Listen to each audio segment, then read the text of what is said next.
Dominique Echaroux.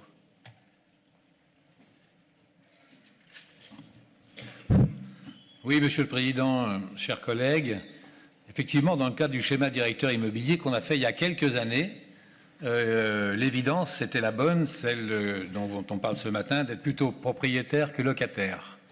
Mais par contre, je me pose la question sur le bien fondé de cette décision actuellement pour déplacer des services dont on n'est pas certain que l'activité soit pérenne.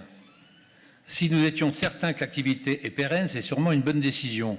Or, l'opération que vous nous proposez, elle ne prend pas ce préalable essentiel. Je veux dire par là que, vous le savez tous comme moi, les tergiversations du gouvernement en matière de compétences du Conseil général nous laissent un peu surpris.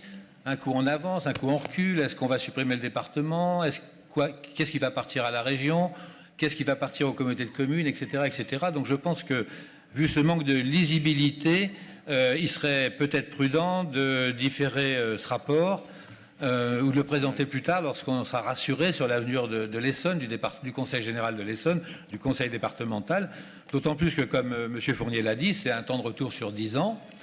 10 ans sous réserve que le budget de travaux ne dépasse pas le montant qu'on a prévu, parce que je vous ferai remarquer que dans le document qu'on nous donne, tout ça est vaguement évoqué, mais il n'y a rien derrière. Quel est le coût de fonctionnement? Quels sont les impôts locaux, etc., etc. Tout ça, c'est le baiser sous la voilette. Donc je pense que c'est un peu prématuré, même si, sur le fond, l'idée n'est pas mauvaise. D'accord. Je vous fais remarquer, Monsieur le Président, que j'ai jamais dit qu'il fallait ne pas investir dans les collèges, ne pas s'occuper des collèges. Vous me faites dire ce que j'ai pas dit. Non, mais j'ai dit simplement que c'était peut-être pas le bon moment pour investir 2 200 000 euros. Voilà ce que j'ai dit.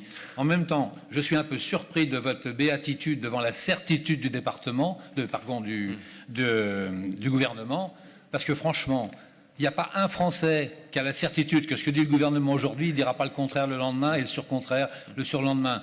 Donc là-dessus, vous avez des certitudes. Je pense que vous êtes les seuls à les avoir, parce que je peux vous dire que si vous regardez ce qu'en pensent les Français, croyez-moi, ils n'ont aucune certitude sur les positions du gouvernement. Et je crois que c'est pour ça qu'il faudrait avoir une attitude, nous, raisonnable et différer cet investissement. Donc on s'abstiendra sur cette délibération.